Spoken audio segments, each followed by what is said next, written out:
เป็นว่าจักนี่เป็นของญี่ปุ่นเนาะโบแมนของไทยเป็นยังคือแต่ว่าของไทย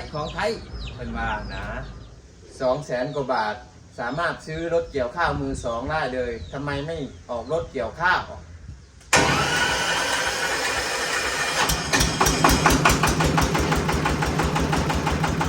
สบายดีพ่อแม่พี่น้องสบายดี FC สู่คนเนาะ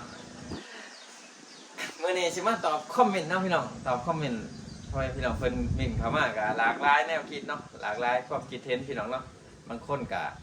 ว่าคือบอกออกรถเกี่ยวเลยบางคนก็ว่าคักเห็นดีนะเนาะก็หลายๆก็ขอบใจทุกคนเนาะที่มิ่งให้กำลังใจมากเนาะพี่น้องเนาะก็ขอบใจหลายๆเนาะว่านอนกับมีกำลังใจสู่มีกำลังใจเฮ็ดงานเนาะพี่น้องแบบเดี๋ยวนี้หาวนะอย่าออกงานแห้งพี่น้องเลยอยากเกี่ยวเขาไว้อยากพ่นเขาซะอยากล่องคลองใหม่เนาะอยากล่องจากใหม่เนาะนี่ก็สิมาตอบคอมเมนต์เนาะครูเพิ่นเมนต์มานี่เพิ่นว่าบ่เข้าใจว่ารถไทยแนวไหนเพิ่นว่าของญี่ปุ่นแท้ๆเพิ่นว่าคือว่าของไทยเพิ่นว่าของไทยขายอยู่ลาวคือบ่ว่าของลาวเพิ่นว่ากะมันกะแม่นยูของญี่ปุ่นเนาะเป็นแบรนด์ของประเทศญี่ปุ่นเนาะพี่น้อง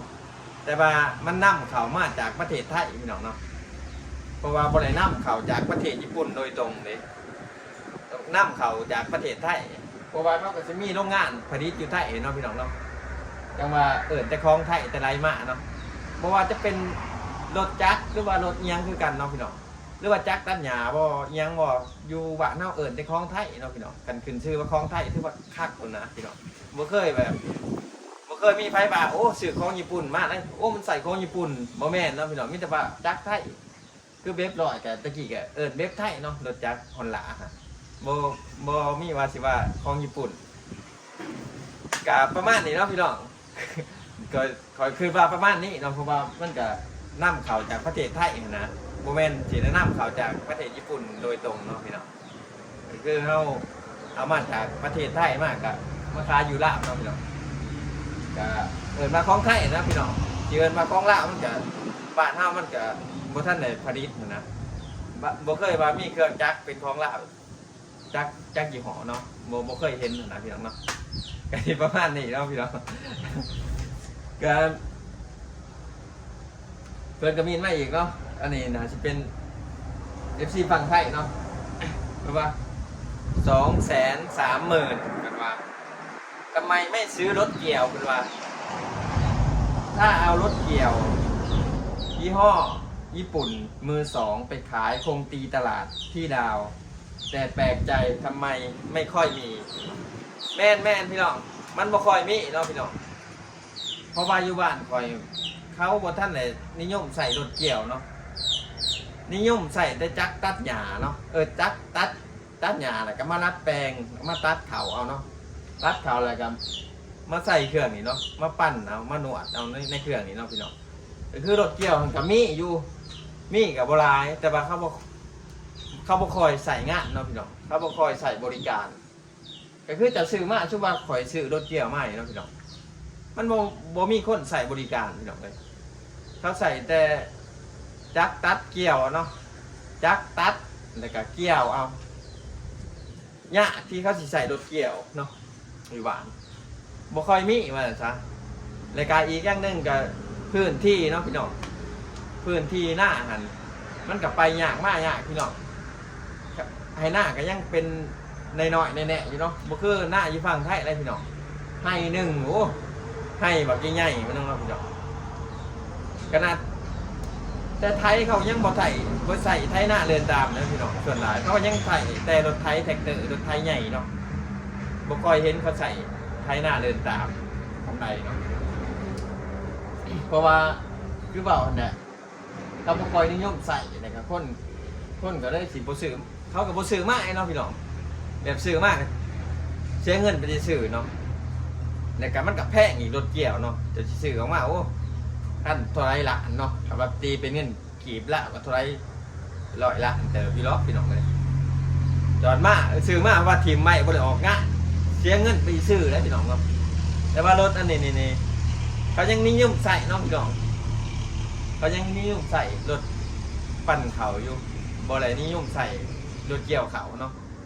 นี่แหละหลายคนมาคือบ่ซื้อรถเกี่ยวเลยเนาะคือบ่ออกรถเกี่ยวเลยนั่นนี่สาเหตุกันย้อนแนวนี้นะพี่น้องออกมากก็บ่มีคนใส่บริการเนาะพี่น้องออกมากก็ลุกขึ้นถิ่มซื่อๆเนาะนี่ยังว่าพอได้ไปพอได้ใส่บริการพี่น้องก็สิประมาณนี้นะพี่น้องเอ้ยประมาณหลายคนมาคือบอกรถเกี่ยวเนาะประมาณนี้แหละเหตุผลมันเนาะไม่ว่าจะเป็นพื้นที่บ่การไปการมาบ่ลำบากเนาะแต่ก็คนบ่คอยจ้างเนาะพี่น้องเดี๋ยวสิมาอุ่นเครื่องก่อนพี่น้องเอ้ยสตาร์ทให้พี่น้องเบิ่งอีกก่อนเนาะเดี๋ยวสิว่าคอยบะเด้อพี่น้องเด้อของใหม่แน่นี่นะแน่นะแน่น้อยนึงพี่น้องเอ้ยเนาะของใหม่แค่มันกับแพงอีกเนาะก็ได้สตาร์ทน้องเบิ่งอีกก่อนพี่น้องเอ้ยเดี๋ยวเขาเอิ้นมาจากไทยนี่แหละพี่น้อง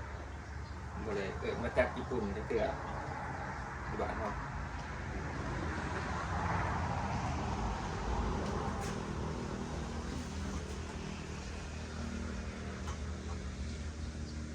ตัดดื้อๆนี่ก่อนอุ๊ยตีนี่เนาะ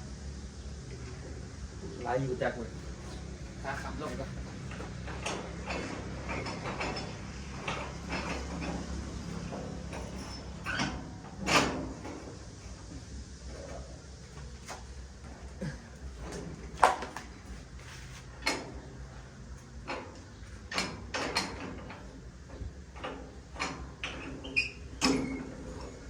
จะซื้อมาห้ากระ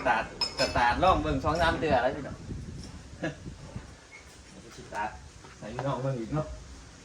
ฟังเสียงมันนิ่มๆเนาะพี่น้องฟ้องใหม่เอากาขึ้นอีกเดี๋ยวมันสิบ่ติด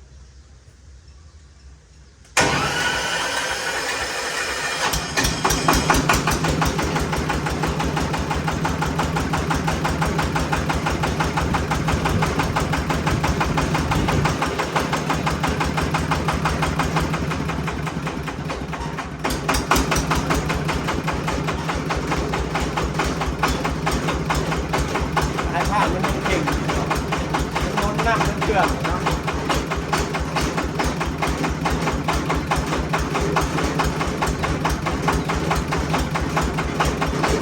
ฟังเสียงมันก็ม่วนเนาะ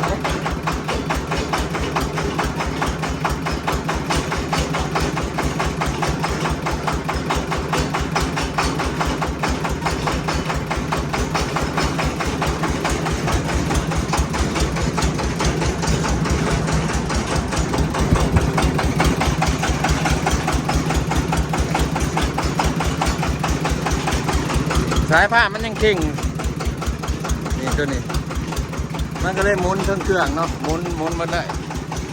มันยังใหม่อะเนาะอันสายผ้าโมเข่งนี่มันสามารถเดินหอบได้เลยนะตับเลยเนาะเดี๋ยวเปิดไฟ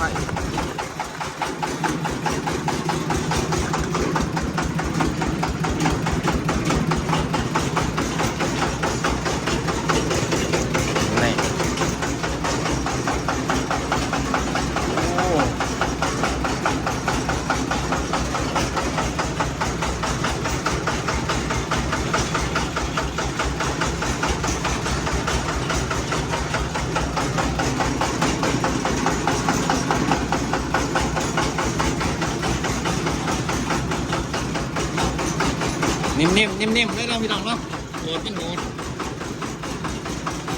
เนาะแบบที่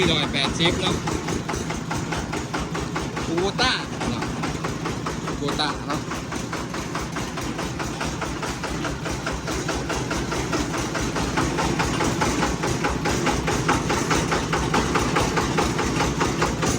พอแล้ว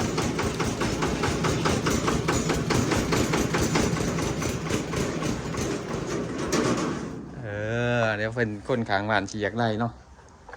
เดี๋ยวก็จะบอกโอ้ไหนโดนใหม่มามันติดอีกแล้วติดอีกแล้วเดวิดเนาะพี่น้อง วินก็ใส่สดิ่งใส่เสือกสดิ่งเรียบร้อยแล้วเบิ่งออกพี่น้องนี่เวลาเขาก็ดึงออกมาเนาะเวลามันติดลมพี่น้องเสือกนี่ติดลมอุ้ยขาเนี่ยครับ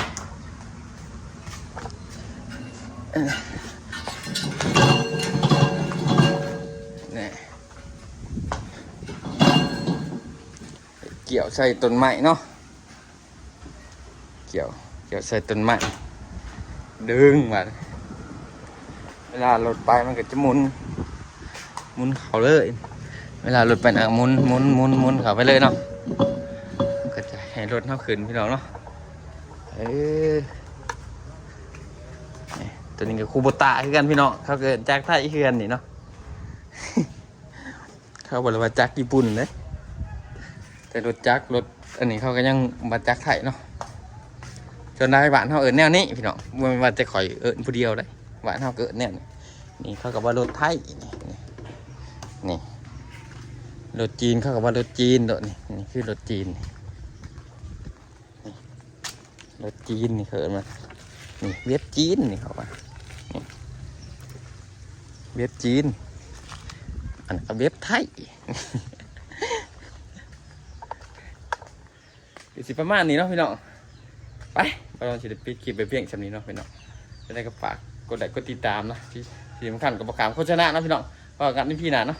บายดี